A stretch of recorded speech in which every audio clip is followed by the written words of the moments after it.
Vous pensez connaître le monde qui s'étend sous vos pieds. Vous marchez tous les jours sur des empires entiers, sans même vous en apercevoir. Vous foulez une terre gorgée d'histoires oubliées. Vous écrasez des royaumes majestueux. Vous ignorez des guerres millénaires dont la brutalité ferait frémir les plus grands généraux humains.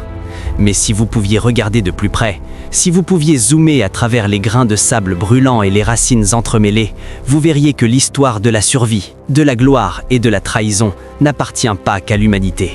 Le microcosme est un théâtre de cruauté, et dans ce théâtre, il n'y a pas de place pour la pitié. Bienvenue dans le grand royaume d'Onyx, la citadelle imprenable des fourmis noires. Depuis plus de 100 lunes, cet empire monumental est un symbole de paix, de discipline et de prospérité absolue.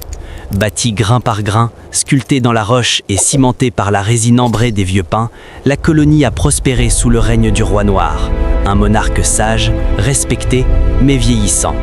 Sous son commandement, les greniers débordent de nectar, les nurseries grouillent de vie, les remparts semblent indestructibles.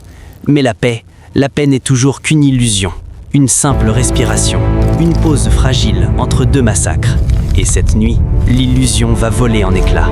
Avant de plonger dans les ténèbres de cette guerre impitoyable, écoute bien. Cette histoire n'est que le prologue d'une saga légendaire qui va secouer ce monde. Si tu veux soutenir la rébellion, si tu veux survivre à ce qui vient, clique sur le bouton s'abonner tout de suite. Lâche un énorme like pour forger tes armes et dis-moi dans les commentaires quelle armée tu choisis de soutenir. L'honneur des Noirs ou la fureur des Rouges. Fais-le maintenant, car le compte à rebours avant le massacre a déjà commencé. Au cœur de la citadelle, protégé par des murs épais et ignorant les ténèbres qui s'amassent au dehors, se trouve le jeune prince, l'héritier du trône d'Onyx. Il est vif, incroyablement intelligent et plein d'une énergie fougueuse.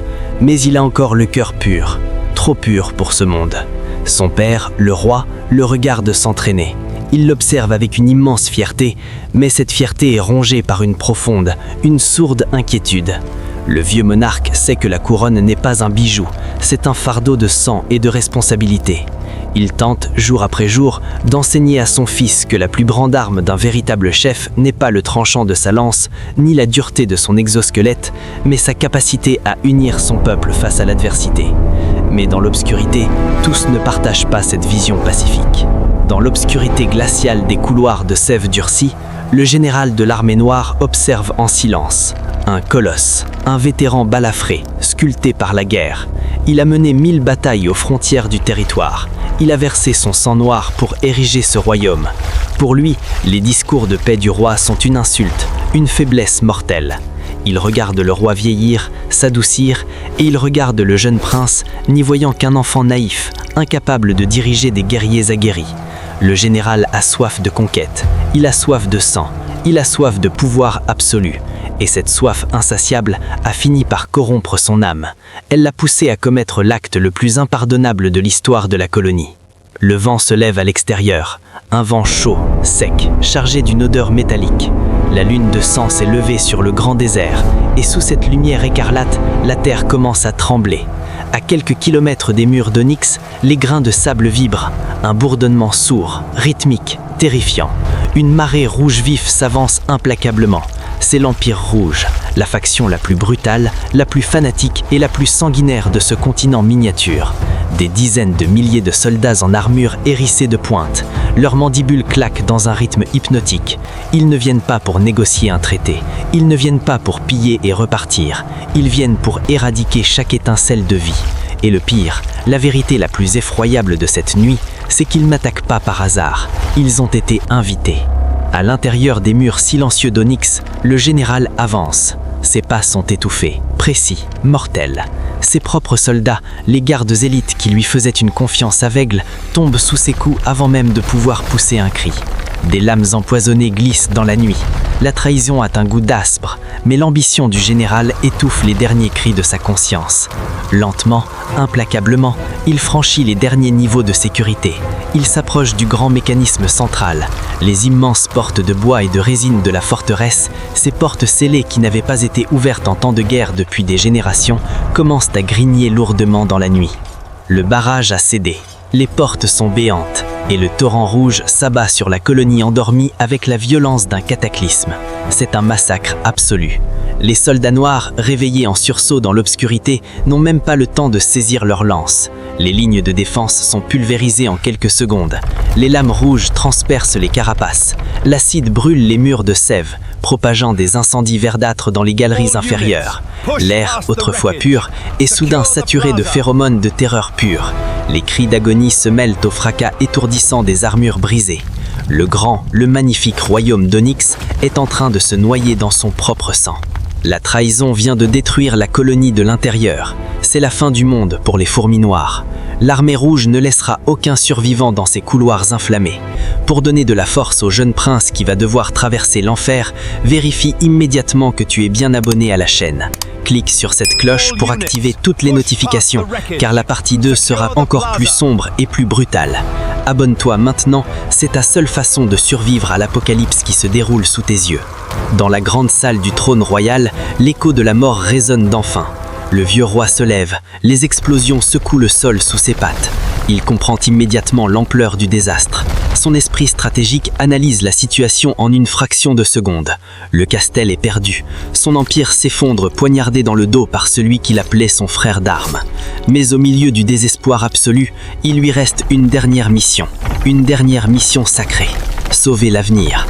Il attrape brutalement le jeune prince, terrifié par le vacarme, et l'entraîne de force vers les profondeurs de la salle. Derrière une immense racine pétrifiée se cache l'entrée des catacombes intercolonies, un réseau de tunnels étroits, oubliés de tous, qui mènent loin sous les terres désolées. Le prince pleure, il se débat, il veut saisir une arme, il veut se battre, il veut mourir avec ses siens pour défendre sa maison. Mais son père le pousse violemment dans les ténèbres glacées du tunnel. « Fuis !» murmure le roi d'une voix brisée mais imbranlable. « Survis cette nuit, et un jour, mon fils, reviens et reprends ce qui nous appartient. » La lourde porte de pierre roule et scelle le passage dans un bruit sourd. Le prince est enfermé dans l'obscurité. De l'autre côté, le roi noir se retourne, seul. Les grandes portes de la salle du trône volent en explosions de poussière et d'acide. Le général traître entre lentement, un sourire féroce sur ses mandibules, flanqué des terrifiants chefs de guerre de l'armée rouge. Le vieux roi sait bien qu'il ne verra jamais le lever du soleil. Mais un monarque de sa lignée ne meurt jamais à genoux.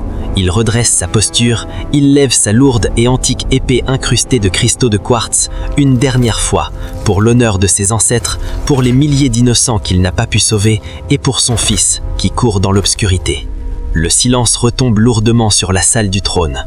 Le règne du roi noir est officiellement terminé. Le général traître avance et écrase de son poids la couronne brisée du monarque déchu. Dès cette nuit, l'indistinguable étendard de l'Empire rouge flottera sur les cadavres et les ruines fumantes d'Onyx. Le nettoyage est total. Les survivants sont arrachés à leur voyer, battus, échaînés les uns aux autres. Ils sont désormais promis à une vie de servitude absolue et de souffrance insoutenable dans les mines d'acide du territoire rouge. Le roi est tombé en héros. Le royaume millénaire n'est plus qu'un champ de ruines et d'aspres.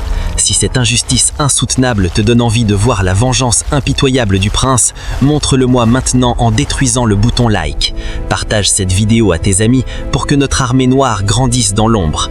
Plus vous serez nombreux à rejoindre la résistance, plus vite l'heure de la rébellion sonnera. Pendant ce temps, bien loin des cris et des incendies de son foyer disparu, le jeune prince émerge enfin à l'air libre. Il sort des tunnels suffocants pour découvrir un monde dont il ignorait tout, le grand désert d'épines. Une étendue de sable blanc, balayée par un vent brûlant, parsemée de roches acérées. Il n'a plus de couronne, il n'a plus de nom, il n'a plus d'armée pour le protéger. Il n'est plus qu'un insecte solitaire et minuscule, lourdé dans l'environnement le plus hostile de création. Le soleil se lève et ses rayons frappent sa carapace noire comme des coups de fouet. Sa gorge se déserte instantanément. L'angoisse et le grain lui broient les entrailles. Chaque pas dans ce sable mouvant est une torture indescriptible. Il marche, aveuglément, pendant des heures interminables, puis des jours entiers, hallucinant de soif, guidé par la seule unique force primale qui lui reste, une soif inconsistable de vengeance. Mais la simple volonté ne suffit pas toujours à vaincre les éléments. Le grand désert ne pardonne absolument aucune faiblesse.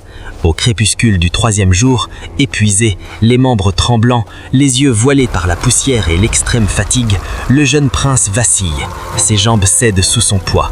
Il s'effondre lourdement sur le sable encore brûlant de la journée. Les ténèbres enveloppent son esprit. Son souffle se fait erratique. Est-ce vraiment ainsi que doit éteindre la glorieuse lignée d'Onyx, dans le silence assourdissant, l'anonymat d'une dune de sable, oubliée de tous ? Soudain, la température chute, le vent s'arrête net. Une ombre gigantesque, anormale,